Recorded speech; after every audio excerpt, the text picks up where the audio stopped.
6 বছর পর বিজ্ঞান লেখক অভিজিৎ হত্যা মামলার রায় আজ। 6 আসামি সবার সর্বোচ্চ শাস্তির আশা।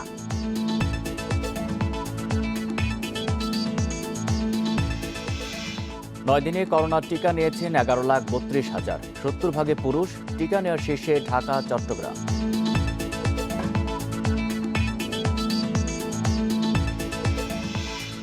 থমকে আছে গণপূর্তের 3 প্রকৌশলীর বিরুদ্ধে দুদকের অনুসন্ধান। সময় নষ্ট করলে দুর্নীতি বাড়ার শঙ্কা।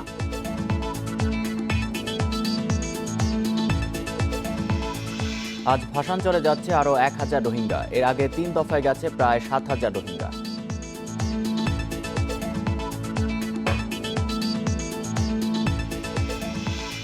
বিদ্যার দেবী সরস্বতীর আরাধনায় সনাতন ধর্মাবলম্বীরা।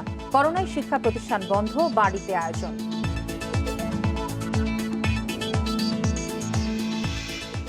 আমন্ত্রণ সকাল 9টার 1 ঘন্টার বিরতিহীন সংবাদে। আপনাদের সাথে আছি আমি ফারহানা ত্রিনা এবং আমি আলী আশরাফ। শুনছিলেন শিরোনাম, জানাবো পুরো খবর। ব্লগার অভিজিৎ রায় হত্যা মামলার রায় আজ। ঢাকার সন্ত্রাস বিরোধী বিশেষ ট্রাইব্যুনালের বিচারক মোহাম্মদ মুজিবুর রহমানের আদালতে দুপুরে এই রায় ঘোষণা করা হবে। গত 4 ফেব্রুয়ারি রাষ্ট্রপক্ষ এবং আসামি পক্ষের যুক্তিতর্ক উপস্থাপন শেষে রায় ঘোষণার জন্য এই তারিখ ঠিক করে ট্রাইব্যুনাল।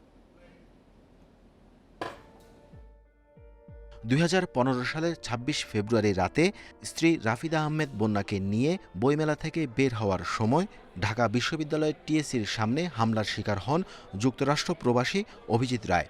ধারালো অস্ত্রের আঘাতে ঘটনাস্থলেই নিহত হন তিনি। জখম হন রাফিদা আহমেদ বন্যাও। ঘটনার পর শাহবাগ থানায় হত্যা মামলা করেন অভিজিৎ রায়ের বাবা অধ্যাপক অজয় রায়। প্রথমে মামলার তদন্তভার ঢাকা মহানগর পুলিশের গোয়েন্দা বিভাগ পেলেও পরে তদন্ত করে কাউন্টার টেরোরিজম ও ট্রান্সন্যাশনাল ক্রাইম ইউনিট। তদন্ত শেষে 2019 সালে অভিযোগপত্র দেয় সিটিটিসি।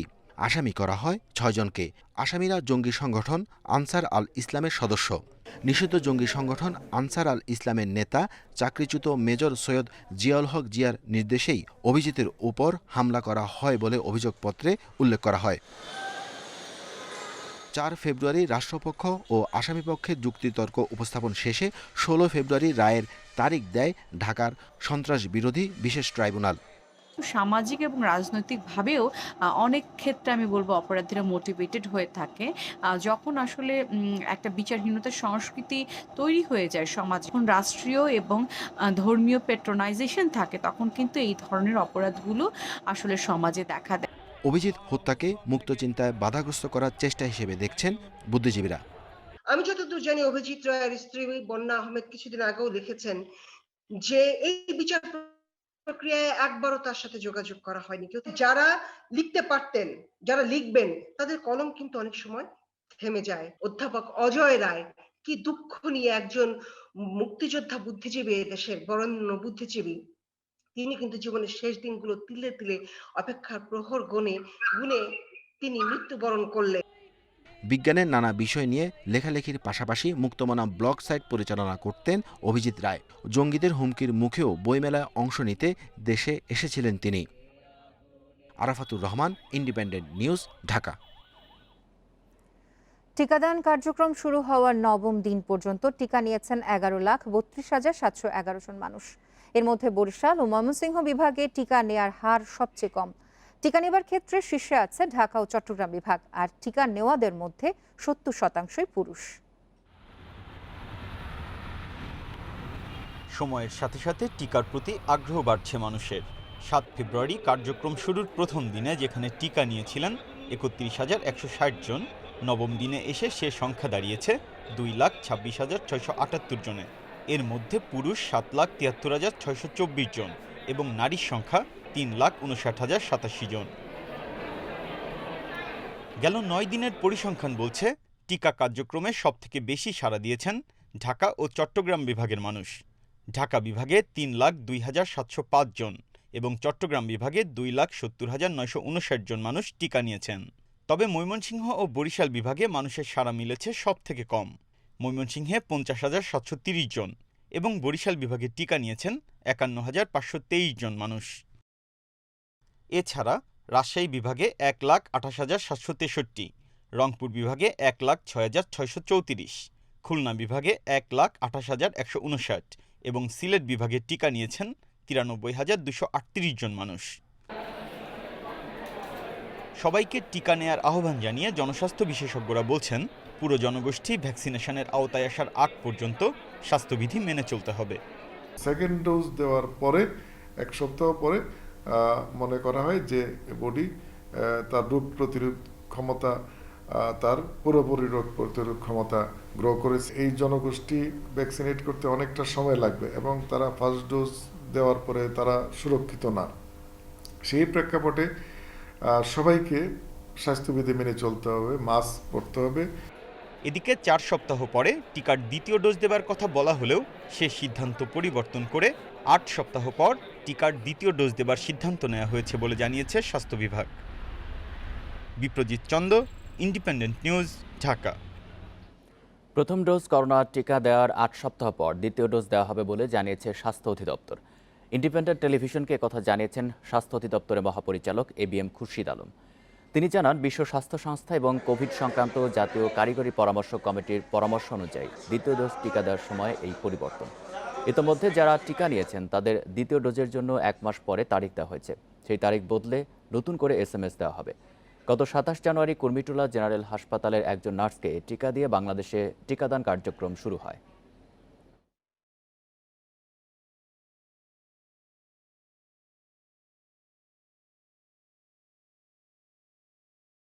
এগুলো তথ্য উপাত্ত এবং আমাদের যে ন্যাশনাল অ্যাডভাইজারি কমিটি আছে টিকা সংক্রান্ত তারা এবং ওয়ার্ল্ড হেলথ অর্গানাইজেশন তারা বলছেন যে যদি ফার্স্ট এবং সেকেন্ড ডোজের গ্যাপটা যদি 8 থেকে 12 সপ্তাহের মধ্যে হয় তাহলে পরে এই টিকাটার প্রতিরোধ ক্ষমতা বেশি তৈরি করে শরীরে। গণপূর্ত অধিদপ্তরের 3 প্রকৌশলীর বিরুদ্ধে দুর্নীতি দমন কমিশন দুদকের অনুসন্ধান বা তদন্ত অচল হয়ে পড়েছে। তবে দুদকের আইনজীবী বলছেন, প্রক্রিয়াগত কারণে গণপূর্ত অধিদপ্তরের 3 প্রকৌশলীর বিরুদ্ধে ব্যবস্থা নিতে সময় নিচ্ছে দুদক।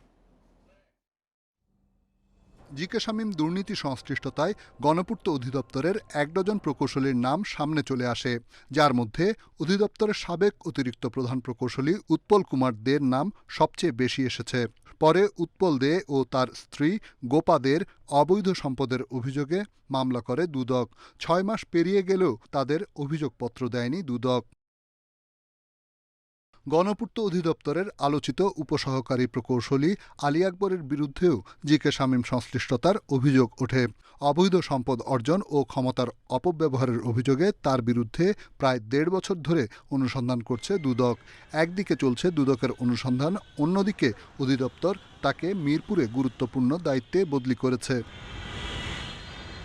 প্রায় 1 বছর ধরে গণপূর্ত অধিদপ্তরের সদ্য বিদায়ী প্রধান প্রকৌশলী আশরাফুল আলমের অবৈধ সম্পদের খোঁজে মাঠে নেমেছে দুদক। কিছুদিন আগে তাকে মিরপুর হাউস বিল্ডিং রিসার্চ ইনস্টিটিউটে মহাপরিচালক হিসেবে বদলি করেছে মন্ত্রণালয়, কিন্তু থমকে আছে দুদকের অনুসন্ধান। দুদকের দাবি, কিছু কিছু দুর্নীতি অনুসন্ধানে বেশি সময় লাগে। কোনো মামলা স্থবির হয় না। দুদকের মামলা আপনার একটা নির্দিষ্ট আইনি পদ্ধতি আছে। আমি যদি একটা ডিসিশন নিতে যাই, আমাকে 4-5টা ডকুমেন্ট এক্সামিন করতে হবে, ডাটা মেনটেন করতে হবে। আইনি ব্যবস্থা নিতে দেরি হলে দুর্নীতিবাজরা দুর্নীতি করতে আরও উৎসাহিত হয়, যা দেশের সামগ্রিক দুর্নীতি বাড়িয়ে দেয়। এটা যেন দীর্ঘসূত্রিতার মধ্যে আবদ্ধ না হয় এবং লোক দেখানো একটা অনুসন্ধানে রূপান্তরিত না হয়। কারণ সবাই দেখতে চায় যে দুর্নীতি যেই করুন, যে যারেরই বিরুদ্ধে অভিযোগ হোক, তিনি যেই পর্যায়ে হোক না কেন, তাকে বিচারালয়ে আসতে হবে। অভিযুক্তদের বিরুদ্ধে দ্রুত আইনি ব্যবস্থা নয়তো দায়মুক্তি দিয়ে দেওয়া উচিত বলে মনে করে TIB. Rishad Huda, Independent News, Dhaka. Al Jazeera সম্প্রচার বন্ধের আবেদন করার আগে কোনো আইনি নোটিশ না দেয়ায় এই রিটের গ্রহণযোগ্যতা নেই বলে মত দিয়েছেন অধিকাংশ অ্যামিকাস কিউরি। বিচারপতি মজিবুর রহমান মিয়া ও কামরুল হোসেন মোল্লার বেঞ্চে এই শুনানি হয়। বুধবার অ্যাটর্নি জেনারেলের বক্তব্য শুনবে আদালত। অ্যামিকাস কিউরি হিসেবে আদালতে অভিমত দেন এজে মোহাম্মদ আলী, কামালুল আলম, ফিদা এম কামাল, প্রবীণ নিয়োগী আব্দুল মতিন খসরু, শাহদিন মালিক। এর আগে গত 1 ফেব্রুয়ারি All the Prime Minister's Men শিরোনামে আল জাজিরা একটি অনুসন্ধানী প্রতিবেদন প্রচার করে। পরে গত 8 ফেব্রুয়ারি আল জাজিরার সম্প্রচার বন্ধে হাইকোর্টে রিট করেন সুপ্রিম কোর্টের আইনজীবী এনামুল কবির ইমন।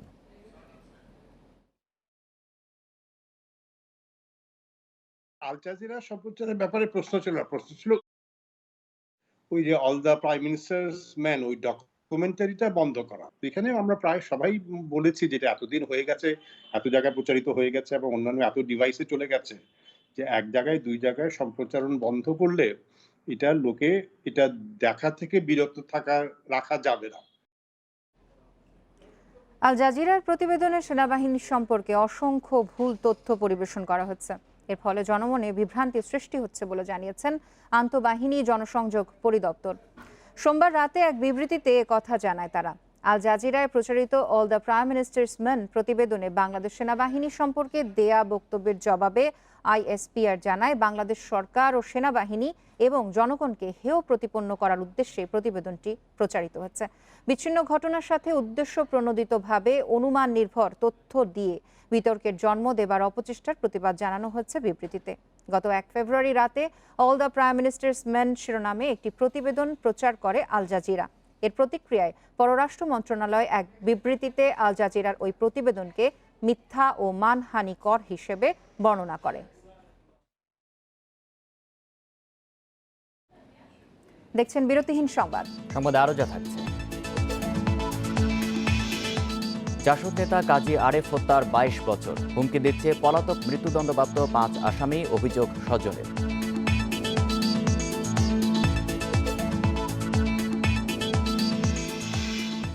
চ্যাম্পিয়ন্স লিগে রাতে মুখোমুখি দুই জায়ান্ট, বার্সেলোনা পিএসজি, লিভারপুলের প্রতিপক্ষ লাইপজিগ।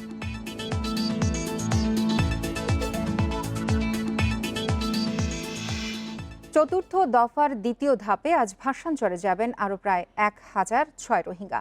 সকাল 9টার দিকে চট্টগ্রাম থেকে নৌবাহিনীর জাহাজে করে তাদেরকে নেওয়া হবে ভাসানচরে। সোমবার তাদের উখিয়া আশ্রয় শিবির থেকে চট্টগ্রামে নেওয়া হয়। রাতে রাখা হয় বিএএফ শাহীন কলেজের অস্থায়ী ট্রানজিট ক্যাম্পে। এর আগে সোমবার সকালে 2000 রোহিঙ্গাকে ভাসানচরে পৌঁছে দেওয়া হয়। চতুর্থ দফায় ধাপে ধাপে প্রায় 4000 রোহিঙ্গাকে ভাসানচরে নেওয়া হবে বলে জানিয়েছেন স্থানান্তর প্রক্রিয়ার সঙ্গে জড়িত কর্মকর্তারা। এর আগে 3 দফায় প্রায় 7000 রোহিঙ্গা ভাসানচরে যায়।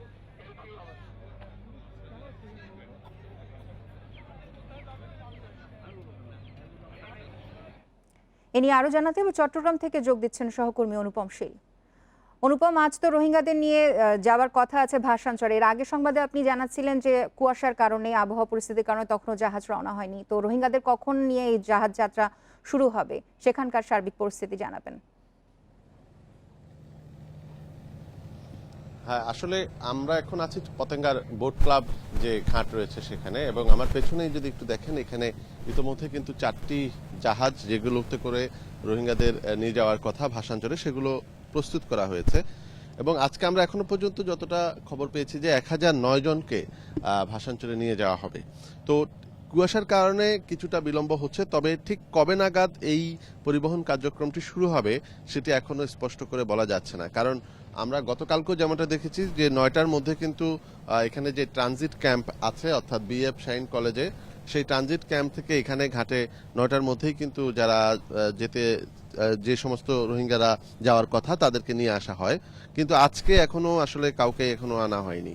তো এখানে বেশ আমরা আসলে বিভিন্ন জনের কাছ থেকে যেটি জানতে পারছি যে হয়তো এই কুয়াশার এই বিলম্ব কেটে গেলে বা কুয়াশা কেটে গেলে তারপরে হয়তো ভাসানচরের উদ্দেশ্যে রওনা দেওয়া হবে।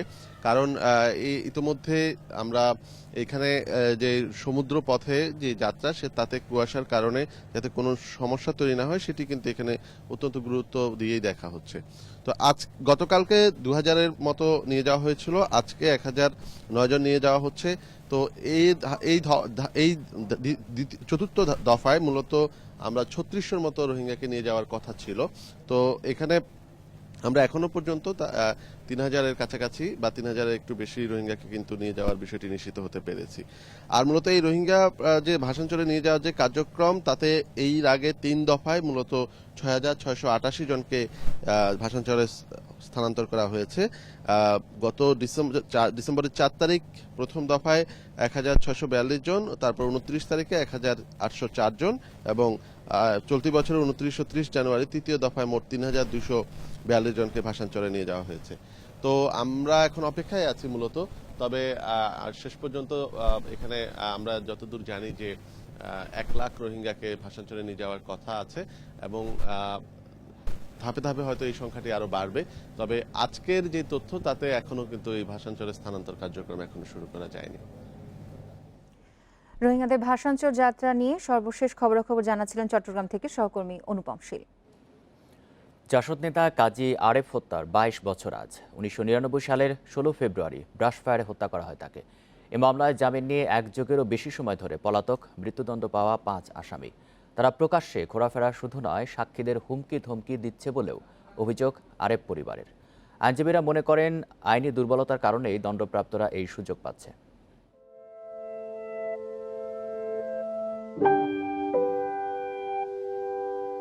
মুক্তিযুদ্ধের অন্যতম সংগঠক জাতীয় সমাজতান্ত্রিক দল জাসদ সভাপতি কাজী আরেফ আহমেদ 1999 সালের 16 ফেব্রুয়ারি কুষ্টিয়ায় সন্ত্রাস বিরোধী সমাবেশে তিনি সহ 5 নেতাকে হত্যা করা হয় ব্রাশ ফায়ারে। 2004 সালে 30 আগস্ট এ মামলায় 10 জনকে মৃত্যুদণ্ড এবং 12 জনকে যাবজ্জীবন কারাদণ্ড দেয় আদালত। আপিলের পর 2008 সালে 9 জনের মৃত্যুদণ্ড বহাল রাখে হাইকোর্ট। 2016 সালের জানুয়ারিতে যশোর কারাগারে এক আসামির মৃত্যু এবং মৃত্যুদণ্ড কার্যকর হয় 3 আসামির। 21 বছর আগের এই মামলায় জামিন নিয়ে পলাতক আছেন মান্নান মোল্লা, জালালউদ্দিন, বাকের, রওশন ও জীবন। কাজী আরেফের পরিবার বলছে, দণ্ডপ্রাপ্ত সেই আসামিদের প্রায়ই দেখা যায় এলাকায়, তবে গ্রেপ্তারে জোরালো কোনো পদক্ষেপ দেখছেন না তারা। আমরা যে ফ্ল্যাটে থাকি, আমার শ্বশুর বাড়িতে, সেই ফ্ল্যাটে পরপর 3 বার হামলা হয়েছে এবং সেই হামলায় কাজী আরিফ আহমেদের কাগজপত্র, বিভিন্ন জিনিসপত্র ছিনতাই হয়ে গেছে, চুরি হয়ে গেছে এবং আমাদের ঘরের সমস্ত জানালা, দরজা এবং আসবাবপত্র ভেঙে চুরমার করে দিয়ে গেছে। শুধু তাই না, যে সাক্ষীদের হুমকির মুখে রেখেছে, সাক্ষীদের বিরুদ্ধে নানান রকম হয়রানিমূলক কর্মকাণ্ড তারা করে বেড়াচ্ছে বলে আমরা জানতে পারি। এবং যেটা বললাম যে মান্নান মোল্লা তার বাবা মারা গিয়েছে, এখানে সে এসে উপস্থিত হয়েছিল। তবে পুলিশের দাবি খুঁজে পাওয়া যাচ্ছে না পলাতক আসামিদের। কিছু আসামি এখন পালিয়ে বেড়াচ্ছে। খুবই দুঃখজনক যে এরকম একজন বুদ্ধিজীবী পর্যায়ের লোকের হত্যা মামলা আসামি পালিয়ে বেড়াবে। কোনো রকম কোনো তথ্য থেকে থাকে যে এই জায়গাতে অবস্থান করছে বা বাড়িতে যে আসছে, তাহলে আমরা অবশ্যই সেটা গ্রেপ্তারপূর্বক কোর্ট হাজতে প্রেরণ করব। এদিকে জামিনের ধারার দুর্বলতার কারণে দণ্ডপ্রাপ্তরা সহজে জামিন নিয়ে নাগালের বাইরে থাকার সুযোগ পাচ্ছে বলে মনে করেন deputy attorney general Abdullah Al Mahmud Bashar. জামিন মানে একরকম খালাসের মতো যে সুযোগ সুবিধা ব্যবহার করা, তারই আজকের ভুক্তভোগীর বা একটা চূড়ান্ত উদাহরণ হচ্ছে আজকের এই মামলাটা। ফলে আমরা আশা করব আমাদের বিচারিক ব্যবস্থায় কিছু সংস্কারের প্রয়োজন রয়েছে। কন্ডিশনাল বেল, প্রবেশন অফিসারের কর্মকর্তা বা আওতাধীন ওনাদেরকে দেয়া। জামিনের পর আসামিদের ওপর স্থানীয় প্রশাসনের কঠোর নজরদারি থাকা জরুরি বলে মত দিচ্ছেন আইনজীবীরা। মাহমুদ শরীফ, ইন্ডিপেন্ডেন্ট নিউজ, ঢাকা। সম্প্রতি কিশোর গ্যাংয়ের তৎপরতা বেড়েছে বলছে ঢাকা মহানগর গোয়েন্দা পুলিশ। রাজধানীর মুগদায় এক কিশোর হত্যার সঙ্গে জড়িত কিশোর গ্যাং ব্যান্ডেজের 7 সদস্যকে গ্রেপ্তার করে এ কথা বলেন যুগ্ম কমিশনার মাহবুব আলম। এদিকে এক ব্যক্তিকে অপহরণের অভিযোগে 10 কিশোরকে আটক করেছে চট্টগ্রাম মেট্রোপলিটন পুলিশ। 12 ফেব্রুয়ারি রাজধানীর মুগদায় 16 বছর বয়সী হাসান মিয়াকে হত্যা করে কিশোর গ্যাং ব্যান্ডেজের সদস্যরা। পরদিন হত্যা মামলা করে পরিবার। অভিযান চালিয়ে রোববার 7 কিশোরকে গ্রেপ্তার করে ঢাকা মহানগর গোয়েন্দা পুলিশ। সোমবার সংবাদ সম্মেলনে ডিবির যুগ্ম কমিশনার মাহবুব আলম বলেন, সালাম না দেয় ব্যান্ডেজ গ্রুপের সদস্যরা হাসানকে হত্যা করে। এ সময় তিনি আরও বলেন, ঢাকার দরিদ্র পরিবারের কিশোররা এসব গ্যাংয়ের সাথে জড়িয়ে পড়ছে। এই কিশোর গ্যাংদের এদের যে তৎপরতা, এই তৎপরতা কিন্তু আবার লক্ষ্য করা যাচ্ছে। বাট আমরা তৎপর আছি, আমরা তৎপর তাদেরকে আইন আমলে আনা। ছোট ভাই সালাম দিচ্ছে না, সিগারেট খাচ্ছে, এই তুচ্ছ ঘটনাকে কেন্দ্র করে এই খুনের ঘটনাগুলো ঘটে থাকে। এদিকে চট্টগ্রামের চান্দগাঁওয়ে কিশোর গ্যাংয়ের 10 জনকে গ্রেপ্তার করেছে পুলিশ। তাদের বিরুদ্ধে অভিযোগ, 11 ফেব্রুয়ারি নগরে 5 লাইশ থেকে সাবেক ব্যাংক কর্মকর্তা কফিল উদ্দিনকে অপহরণ করে এ গ্যাং। তার কাছ থেকে ছিনিয়ে নিয়ে পরিবারের কাছে আরও 30 লাখ টাকা মুক্তিপণ দাবি করে গ্রুপটি। ভবিষ্যতে যেন কেউ এই অপরাধের সাথে জড়িত হতে না পারে এবং সেই জন্য ওখানে আমরা ফিল্টার দিচ্ছি। আর যদি কেউ অপরাধে জড়িয়ে পড়ে আইন তার বিরুদ্ধে আমলে আসবে, সেটিতে আমাদের কোনো প্রকার ছাড় দেওয়ার সুযোগ নেই। আর যাদের ওয়ারেন্ট আছে কিশোর গ্যাংয়ের সবগুলো ওয়ারেন্টকে আমরা স্পেশালি এটি আমরা একটু গুরুত্ব দিয়ে বিবেচনা করছি, সেই ওয়ারেন্টগুলো যেন এক্সিকিউট করা হয় এবং এক্সিকিউশন যেগুলো হয়। তিনি জানান কিশোর গ্যাংয়ের দৌরাত্ম্য বন্ধে সতর্ক রয়েছে আইন শৃঙ্খলা বাহিনী। Khaled Raihan, Independent News, Dhaka. বুড়িগঙ্গা নদীর তীরে পুনর্দখল ঠেকাতে শ্যামবাজারে সোমবার উচ্ছেদ অভিযান চালিয়েছে বিআইডব্লিউটিএ। পলাশগঞ্জে 6তলা একটি ভবনের অবৈধ অংশ ভাঙার সময় ভাড়াটেদের সঙ্গে বাকবিতণ্ডা হয় কর্মকর্তাদের। দিনভর ভাঙা হয় 30টির বেশি স্থাপনা। এছাড়া মান্ডা খাল উদ্ধারে অভিযান চালিয়েছে ঢাকা দক্ষিণ সিটি কর্পোরেশন। ফরাশগঞ্জ এলাকায় 6তলা ভবনটির অবৈধ অংশ ভাঙা শুরু হলে ভবনে থাকা ভাড়াটিয়ারা চড়াও হন বিআইডব্লিউটিএ কর্মকর্তাদের ওপর। তাদের দাবি, ভবনের মালিক উচ্ছেদের বিষয়টি জানায়নি।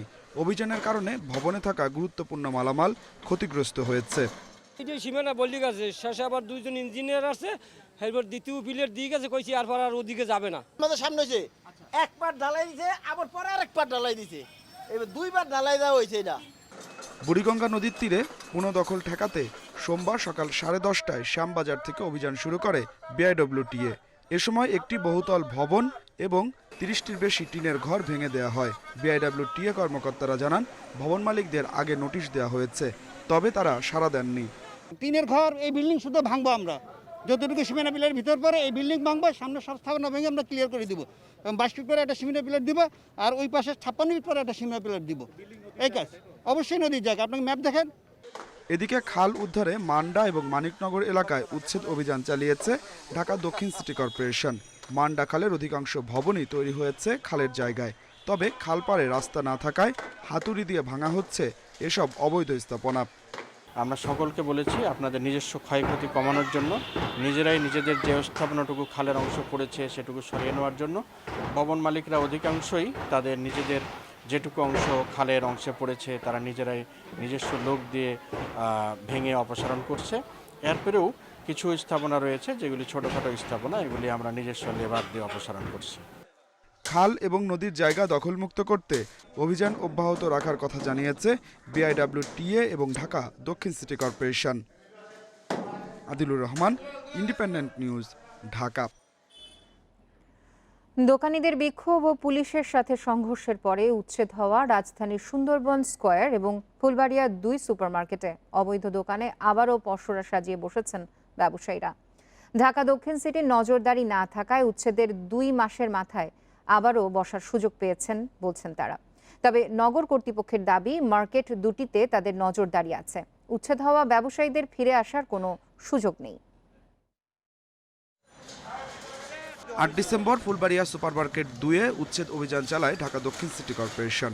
উচ্ছেদ করা হয় 900 দোকান। আর 17 ডিসেম্বর অভিযান চলে সুন্দরবন স্কয়ার সুপারমার্কেটে। এখানেও গুড়িয়ে দেওয়া হয় নকশা বহির্ভূত 753টি দোকান। 2 মাস পরের চিত্র। সুন্দরবন স্কয়ার সুপারমার্কেটের নিচতলার উচ্ছেদ করা এসব দোকানে আবারও ফিরেছে ব্যবসায়ীরা। চলছে জমজমাট ব্যবসা। নিচতলা থেকে 4 তলা পর্যন্ত যেখানেই উচ্ছেদ করা হয়েছে সেখানেই বসেছে আগের ব্যবসায়ীরা। বলছেন, সিটি কর্পোরেশনের নজরদারি না থাকায় বসতে পেরেছেন তারা। আর ব্যবসায়ী নেতারা এসব দোকান ভাড়া নিতে চাচ্ছেন কর্পোরেশনের কাছ থেকে। ভেঙে দেওয়ার পর একটা মেলা ভেঙে গেছে, মেলা থেকে আমাদের বিক্রি কিনে এখন 10 ভাগের 1 ভাগ হিসাব হচ্ছে। এর ক্ষতিগ্রস্ত ব্যবসায়ী দিকে তাকায় মেয়র সাহেব যেন আমাদের পুনরায়, যেহেতু মনে করেন আমাদেরকে বসতে দেয়, পুনরায় মনে করেন এই কমপ্লিট এটা দেন আমাদের কমপ্লিট করে দেয়। এখানে বসা আর না বসা কোনো মানে হয় না, কিন্তু জাস্ট মনের শখ মিটাতে বসা হয়েছে আর কি। এদিকে উচ্ছেদের পর ভবনের সংস্কার কাজেও হাত দেয়নি ঢাকা দক্ষিণ সিটি কর্পোরেশন। এতে করে বিপাকে বৈধ ব্যবসায়ীরা। একই অবস্থা ফুলবাড়িয়া সুপারমার্কেট 2-এ। এখানে উচ্ছেদ হওয়া ব্যবসায়ীরা বসতে শুরু করেছেন। অভিযোগ আছে, সাবেক কর্পোরেশনের কর্মকর্তারা এই মার্কেটে তালা ঝুলিয়ে দোকান বরাদ্দের কথা বলে টাকা নিয়েছিল। বর্তমান কর্পোরেশন সেই অবৈধ দোকানগুলো উচ্ছেদ করে। এবার প্রশ্ন উঠেছে, উচ্ছেদের পর নজরদারি না থাকায় বর্তমান কর্পোরেশনের সেই উচ্ছেদ কি লোক দেখানো? এখানকার ব্যবসায়ীদের সাফ কথা, কেন আবার অবৈধ দোকানে বসেছেন তা জানে সিটি কর্পোরেশন।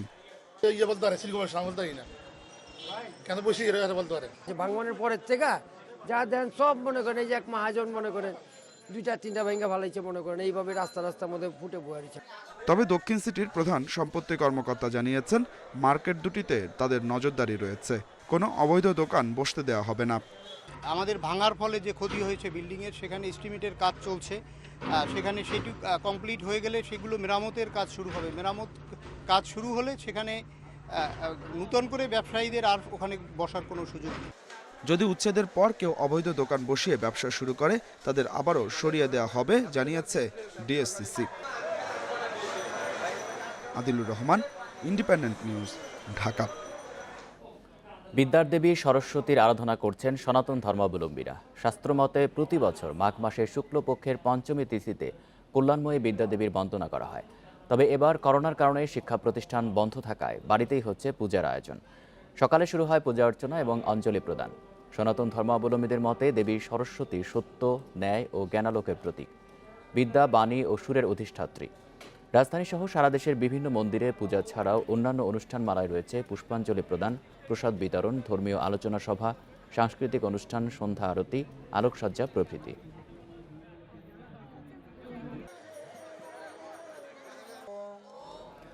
সরস্বতী পূজার আরও খবর জানাতে রাজধানী উচ্চ বিদ্যালয় থেকে যোগ দিচ্ছেন সহকর্মী খালেদ রায়হান। রায়হান, এবছর তো করোনার কারণে সব আয়োজনই সীমিত করা হয়েছে, তো রাজধানী উচ্চ বিদ্যালয়ে এবছর সরস্বতী পূজার আয়োজন কেমন দেখছেন, বিস্তারিত জানাবেন।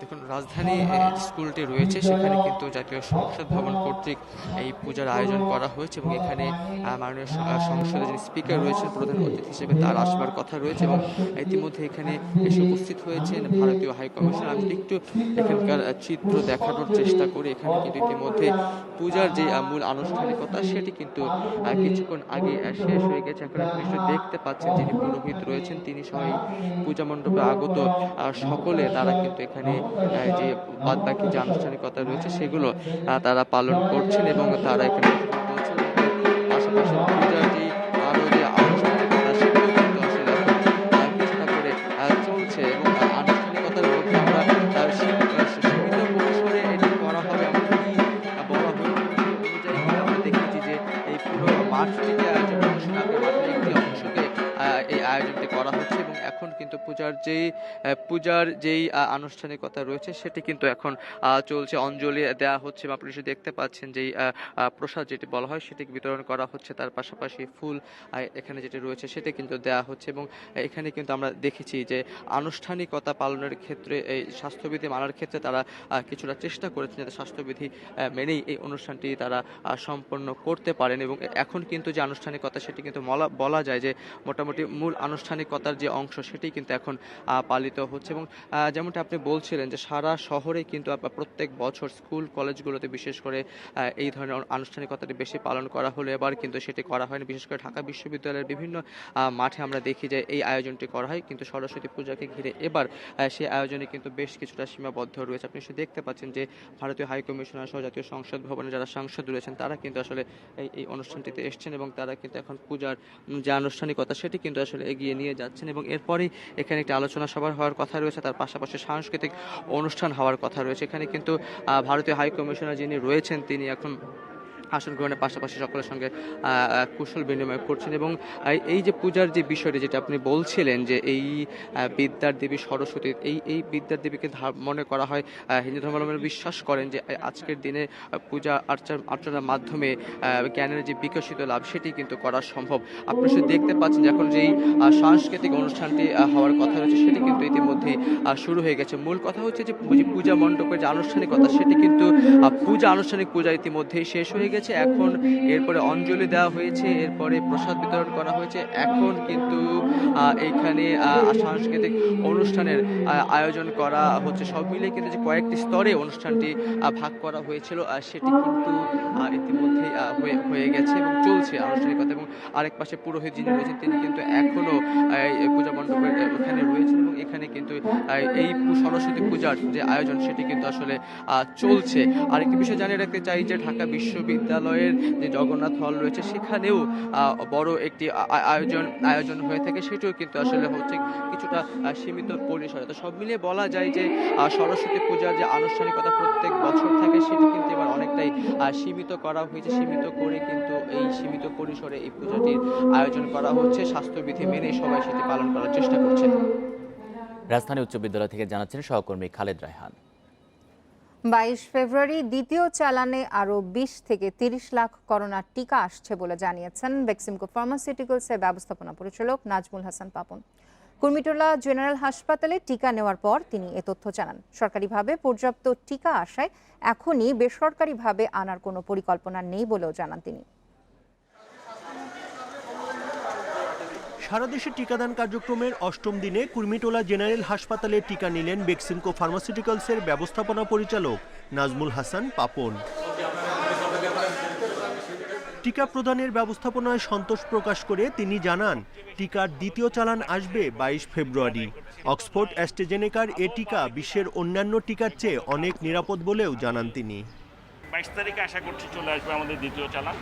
প্রত্যেক মাসে তাই হবে, আমাদের ডিমান্ডের উপরে নির্ভর করবে, কারণ আমাদের অলরেডি আপনারা জানেন আমাদের কাছে 65 লক্ষ আছে, কাজে এইটার উপরও নির্ভর করবে আমরা কি আনবো। টিকার কোনো সংকট নেই জানিয়ে পাপন বলেন, দেশের চাহিদা অনুযায়ী বিদেশ থেকে টিকা আনা নির্ভর করবে। আমাদের যে এমপ্লয়ি আছে আমরা তাদেরকে এটা এনে ফ্রি দিয়ে দেবো, এটাই ছিল আমাদের প্ল্যান ইনিশিয়েটিভ। কিন্তু সরকার যে ফ্রি দিতে পারে আমাদের মতো গরিব দেশে, এটা কখনো চিন্তাই করিনি। নাজমুল হাসান পাপন বলেন, এখন পর্যন্ত অত্যন্ত সুষ্ঠুভাবে সারা দেশে টিকা দেয়া হচ্ছে। অনেক উন্নত দেশ থেকেও বাংলাদেশের টিকা প্রদান কার্যক্রম উন্নত। টিকার এ সুযোগ সকলের নেওয়া উচিত বলেও জানান তিনি। Buddhadeb Kundu, Independent News, Dhaka. Peoples Leasing এর অনিয়মের কারণে ব্যাংক বহির্ভূত আর্থিক প্রতিষ্ঠানে বিনিয়োগে আস্থা হারাচ্ছেন আমানতকারীরা। আর্থিক প্রতিষ্ঠানের নির্বাহীরা বলছেন, সংকট বাড়তে থাকায় মুনাফা করা কঠিন হয়ে পড়েছে।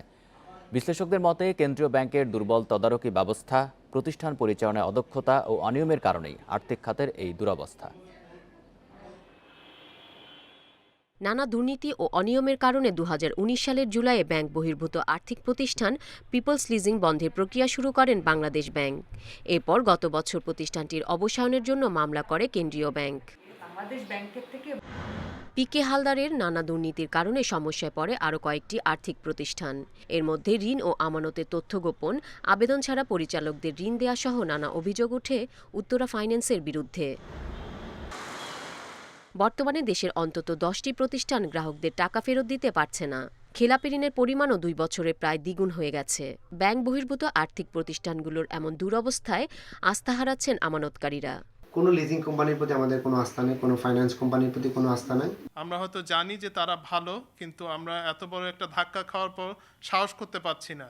ডিপোজিট যখন ঋণ ম্যাচুরিটি হয় তখন আমরা ধরে রাখি 10 থেকে 15% ডিপোজিট এনক্যাশ হবে।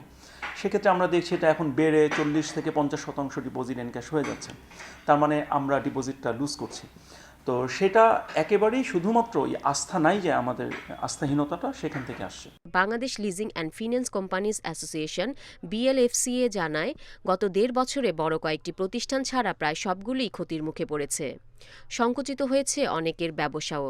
ইয়ার অন ইয়ার আমাদের 17 to 20% মতো গ্রো করতো আর্থিক খাত, মানে অব্যাংক আর্থিক খাত, সেটা এখন 3-4% নেমে এসেছে এবং কিছু কিছু প্রতিষ্ঠানের প্রবৃদ্ধি ঋণাত্মকও ছিল।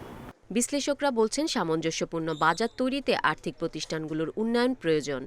এতে ব্যাংকগুলোর ওপর চাপ কমবে বলে মনে করেন তারা। এটা আমাদের ইকোনমির জন্য প্রয়োজন যে ব্যাংকের সাথে সাথে নন ব্যাংকের মার্কেট শেয়ারটা যদি আস্তে আস্তে বাড়তে থাকে, তা যদি এক্সপ্যান্ড করে, তাহলে একটা সামঞ্জস্যপূর্ণ মার্কেট, ফাইন্যান্সিয়াল মার্কেট তৈরি হবে এবং সেখানে ব্যাংকারদের উপর প্রেশারটাও কমবে ব্যাংকিং ক্ষেত্রের উপর। পিপলস লিজিং এর মতো ঘটনা পুনরাবৃত্তি ঠেকাতে আর্থিক প্রতিষ্ঠানগুলোতে কেন্দ্রীয় ব্যাংকের নজরদারি বাড়ানোর তাগিদ বিশ্লেষকদের। Irene Khatun, Independent News, Dhaka. সুনামগঞ্জে দেরায়ে আধিপত্য বিরাজকে বিস্তারকে কেন্দ্র করে দুপক্ষের মধ্যে সংঘর্ষে 4 জন গুলিবিদ্ধ হয়েছেন। আহত হয়েছেন আরও অন্তত 15 জন। সোমবার সন্ধ্যায় দিরাইয়ের জগদল ইউনিয়নের পুকিটহর এলাকায় এই সংঘর্ষ হয়। স্থানীয়রা জানায়, আধিপত্য বিস্তার নিয়ে প্রবাসী আরজু খান ও ফিরোজ মিয়ার সমর্থকদের মধ্যে দীর্ঘদিন ধরে বিরোধ চলছে। রোববার নগদীপুর বাজার থেকে বাড়ি থেকে ফেরার পথে আরজুর পক্ষের একজনের উপর হামলা চালায় প্রতিপক্ষ ফিরোজের লোকজন। এরপর সোমবার সন্ধ্যায় সংঘর্ষে জড়ায় দুই পক্ষ। পরে পুলিশ ঘটনাস্থলে গিয়ে পরিস্থিতি নিয়ন্ত্রণে আনে।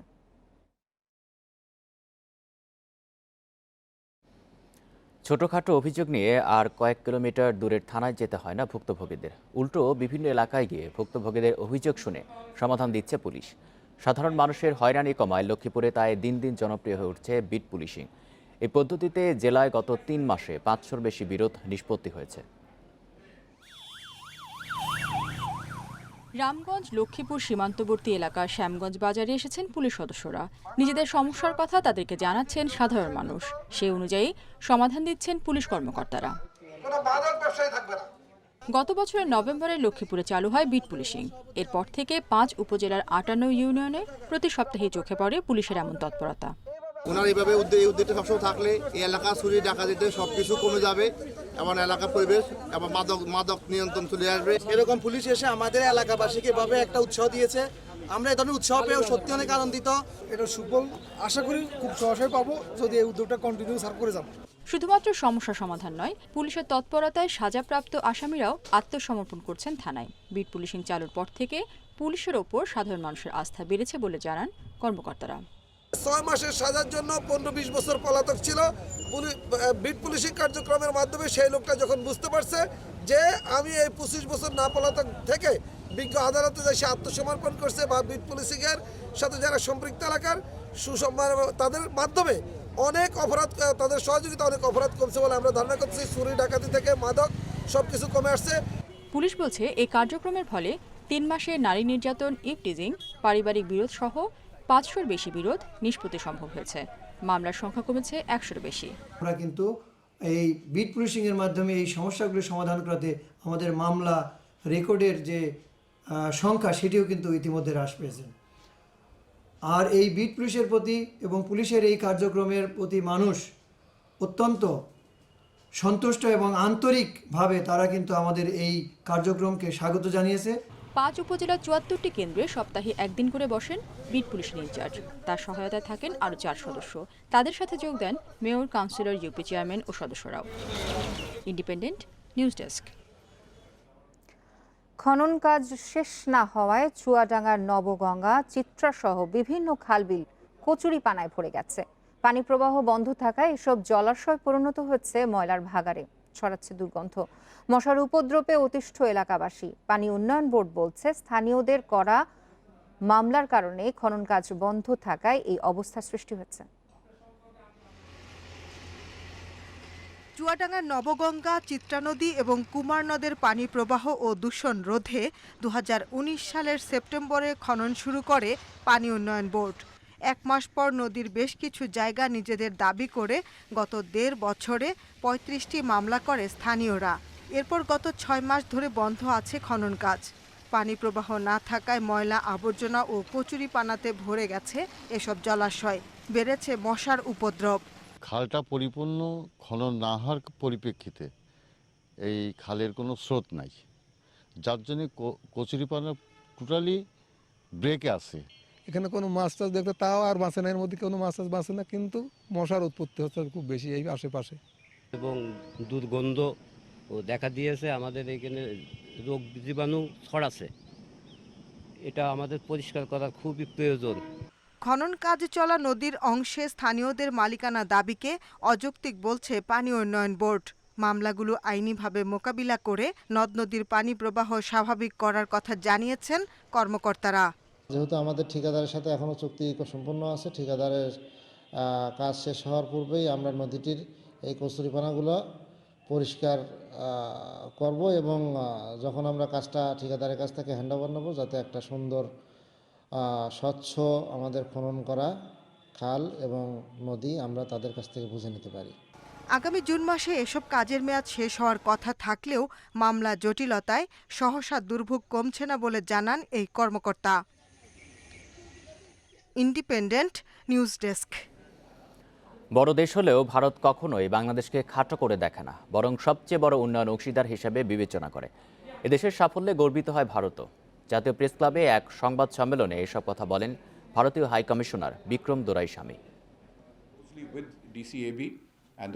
বাংলাদেশ ভারতের দ্বিপাক্ষিক সম্পর্ক নিয়ে বেশ খোলামেলা কথা বলেন ঢাকায় নিযুক্ত ভারতীয় high commissioner Vikram Kumar Doraiswami. Diplomatic correspondent association of Bangladesh আয়োজিত টিকা টকে তিনি জানান, এখনো কিছু কিছু ক্ষেত্রে দু দেশের সম্পর্ক নিয়ে অনেকের মধ্যে নানা সন্দেহ অবিশ্বাস কাজ করে। প্রতিবেশী দেশের মধ্যে বাংলাদেশকে সবসময় অগ্রাধিকার দিয়ে আসছে ভারত। এ নিয়ে প্রশ্ন তোলার কোনো সুযোগ নেই বলে মনে করেন দোরাইস্বামী। বাংলাদেশের সঙ্গে খারাপ সম্পর্ক কখনোই কাম্য নয়। ভারত এটা কেনই বা চাইবে, বরং আমরা চাই বাংলাদেশ সবসময় সফল হোক। আমরা এতে গর্বিত হই। ভারত বাংলাদেশের উপর দাদাগিরি করে, এটাও এক ধরনের ভ্রান্ত ধারণা। There should be no doubt in anybody's mind that success of Bangladesh is the best thing that can happen in India. Doraiswami আরও বলেন, ভারতের প্রধানমন্ত্রী নরেন্দ্র মোদীর মার্চের ঢাকা সফরে তিস্তা চুক্তি বাস্তবায়নের সম্ভাবনা খুবই কম, কারণ এই বিষয়ে কেন্দ্রীয় সরকার এককভাবে সিদ্ধান্ত নিতে পারে না। This is not a matter on which the union government, the government in Delhi, যে কোনো ধরনের আন্তঃনদী চুক্তির ক্ষেত্রে রাজ্য সরকারের অনুমোদন প্রয়োজন হয়। ভারতের কেন্দ্রীয় সরকার এর সঙ্গে জড়িত সবার সঙ্গে আলোচনা করছে। তিস্তা নিয়ে জটিলতা থাকলেও অভিন্ন 6 নদীর পানি বণ্টন চুক্তি এগিয়ে নিতে দুই দেশই আন্তরিকতার সঙ্গে কাজ করে যাচ্ছে। We have shared water with Bangladesh in one of the other major rivers in the past through a formal arrangement. সীমান্ত হত্যা বন্ধ প্রসঙ্গে এক প্রশ্নের জবাবে তিনি বলেন, বাংলাদেশিকে হত্যা করার উদ্দেশ্যে বিএসএফ গুলি করে না। সন্ত্রাস দমনে সীমান্ত রক্ষা বাহিনীকে কখনো কখনো আগ্রাসী হতে হয়। দোরাইস্বামী জানান, বাংলাদেশের সামরিক বাহিনীর জন্য করোনা টিকা উপহার দেওয়ার প্রস্তাব করা হয়েছে। সম্মতি পেলেই পাঠাবে ভারত। Nafizatullah, Independent News, Dhaka. যুক্তরাষ্ট্রের সাবেক প্রেসিডেন্ট ডোনাল্ড ট্রাম্পের বিরুদ্ধে 6 জানুয়ারি ক্যাপিটল হিলে হামলায় উস্কানি দেওয়ার অভিযোগ তদন্তের জন্য স্বাধীন কমিশন গঠন করা হবে, এমনটাই জানিয়েছেন মার্কিন হাউস স্পিকার ন্যান্সি পেলোসি। আইন প্রণেতাদের কাছে পাঠানো চিঠিতে তিনি বলেন, 2001 সালের 11 সেপ্টেম্বর নিউ ইয়র্ক ও পেন্টাগনে হওয়া হামলার তদন্তে গঠিত কমিশনের আদলে নতুন এ কমিশন গঠন করা হবে। পেলোসি জানান, ক্যাপিটল হিলে হামলার কারণ সঠিকভাবে যাচাই করা হবে। সহিংসতায় উস্কানি দেওয়ার অভিযোগে গত মাসে ট্রাম্পকে অভিশংসিত করে মার্কিন কংগ্রেসের নিম্নকক্ষ, তবে অল্প কয়েক ভোটের ব্যবধানে সিনেটে অভিশংসনের হাত থেকে বেঁচে যান ট্রাম্প।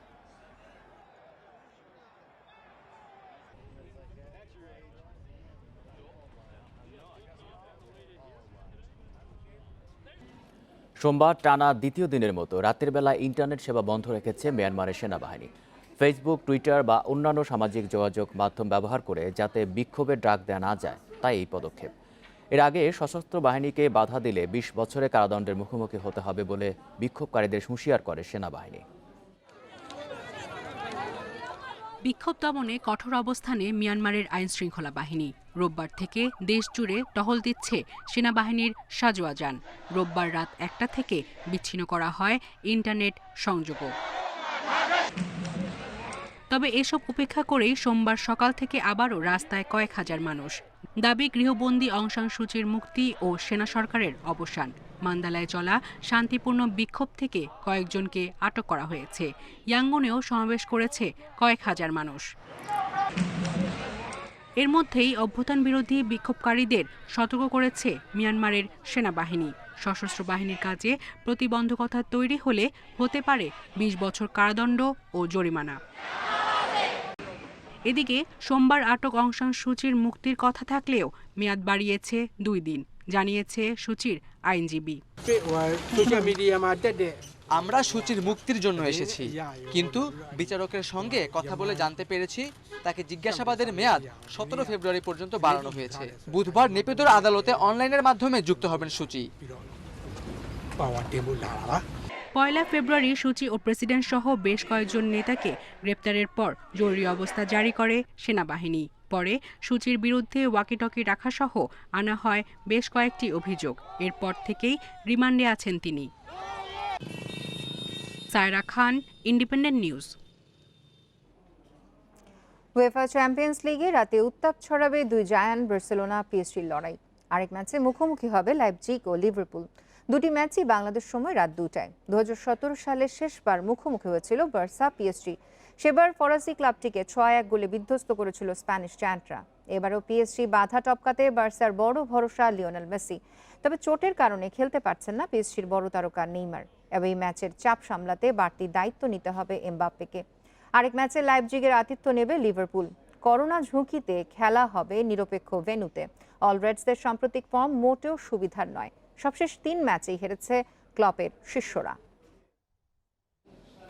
প্রিমিয়ার লিগ ফুটবলে মাঠে নামবে টেবিলের শীর্ষ 3 দল। ঢাকায় বেলা 3:30টায় আবাহনীর প্রতিপক্ষ সাইফ স্পোর্টিং। সন্ধ্যা 6টায় শেখ জামাল খেলবে উত্তর বাড়িধারার বিপক্ষে। আর কুমিল্লায় বেলা 3টায় আরামবাগের মুখোমুখি হবে টেবিল টপার বসুন্ধরা কিংস। জিতলেই টেবিল টপার বসুন্ধরার সাথে ব্যবধান হতো 2 পয়েন্টের। এক ম্যাচ কম খেলা শেখ জামালের সুযোগ থাকতো কিংসকে টপকে শীর্ষে ওঠার। কিন্তু রেফারির এক সিদ্ধান্ত ম্যাচ শেষে হতাশা বাড়িয়েছে। সেসব ভুলে আবারও মাঠে নামার প্রস্তুতি শফিকুল ইসলাম মানিকের। প্রতিপক্ষ উত্তর বাড়িধারা এ যাত্রায় সহজ প্রতিপক্ষ। খেলোয়াড়রা ওইভাবে তৈরি আছে, যেটুকু হয়ে গেছে পাস্ট। আমরা মনে করি আমাদের 7টা ম্যাচ গেছে, আমাদের আরও অলমোস্ট 17টি ম্যাচ আছে। ওই চিন্তা করেই কিন্তু আমরা খেলছি। আমরা শুধু একটা ম্যাচ চলে গেল ওইটা নিয়ে হায় হুতাশ করছি না। রেফারি বিতর্ক ভুলে থাকতে চায় বসুন্ধরাও। মাঠের বাইরের আলোচনায় আগ্রহ নেই কিংসের স্প্যানিয়ার্ড কোচ অস্কার ব্রুজনের। হোম ভেন্যু কুমিল্লায় আরামবাগকে হারিয়ে পয়েন্ট ব্যবধান বাড়ানোয় চোখ তার। ম্যাচ জয়ের দিকেই আমাদের চোখ। 3 পয়েন্ট পেলে শিরোপার পথে আরও এগিয়ে যাব। ছেলেরা পরিশ্রম করছে। অল্প সময়ের ব্যবধানে বেশ কয়েকটি ম্যাচ খেলায় সবাই কিছুটা ক্লান্ত।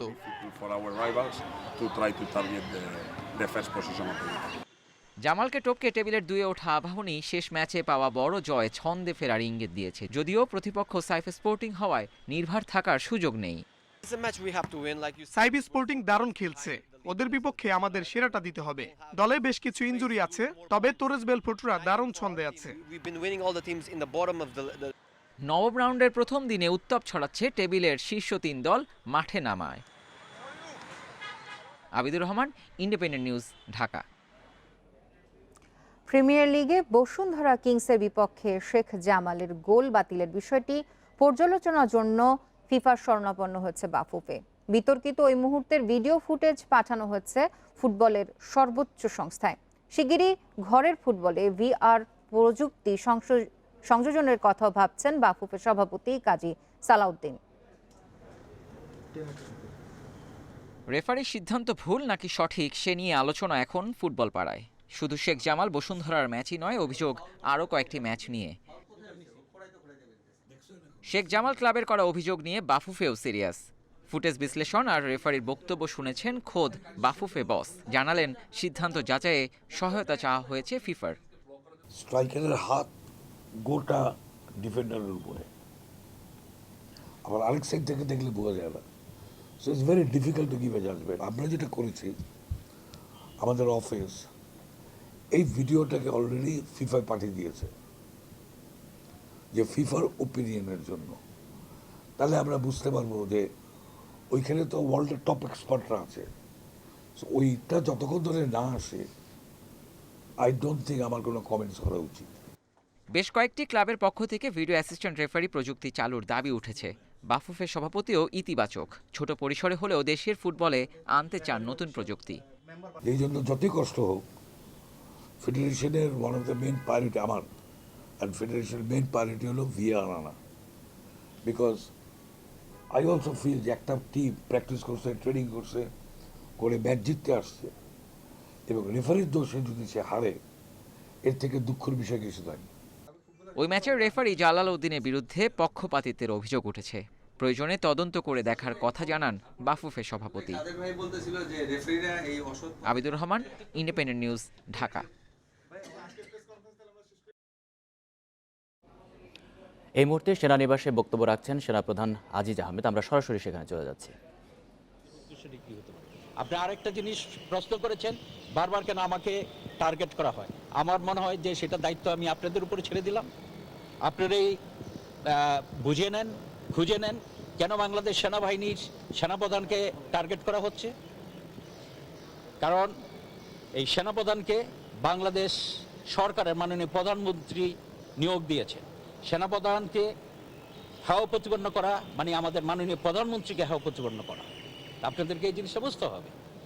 এবং আমি সম্পূর্ণভাবে সচেতন যে আমার কারণে যদি কখনো আমার ইনস্টিটিউশন অর্গানাইজেশন যেটা বাংলাদেশ সেনাবাহিনী এবং আমাদের সরকার যাতে কোনোভাবে বিব্রত না হয়, বিতর্কিত না হয়, আমি সেই ব্যাপারে সম্পূর্ণ সচেতন। যা কিছু আপনারা শুনছেন এগুলার কোনো প্রমাণ, এগুলো হয়তো বিভিন্ন জায়গা থেকে তারা কাট পিস অন্যান্য জিনিস সন্নিবেশিত করে তারা এগুলো করতেই পারবে, বাট তাদের এই উদ্দেশ্য হাসিল হবে না। এবং সেটা আপনারা আপনাদের কলমের মাধ্যমে ইতিমধ্যে তাদেরকে জবাব দিয়েছে এবং সেই জন্য আমি আপনাদের প্রতি কৃতজ্ঞ। Thank you very much. আর কোনো ছিল প্রতিবেদনের সঙ্গে বাংলাদেশের যারা যুক্ত ছিল এই ব্যাপারে শুনেন, কিছু কিছু ব্যাপার আছে যেটা হলো যে হয়তো যে সেনাবাহিনীর পক্ষ থেকে তেমন কিছু করার হয়তো থাকবে না তাদের বিরুদ্ধে। আমি নিশ্চিত সেটা সংশ্লিষ্ট মন্ত্রণালয় যারা আছে বা সংস্থা যারা আছে তারা হয়তো তাদের বিরুদ্ধে ব্যবস্থা নেবে। আর কিছু না। এ ছিল এখনকার সংবাদে। সংবাদের আরো বিস্তারিত জানতে চোখ রাখুন আমাদের ফেসবুক, ইউটিউব এবং টুইটারে। ধন্যবাদ সাথে থাকার জন্য।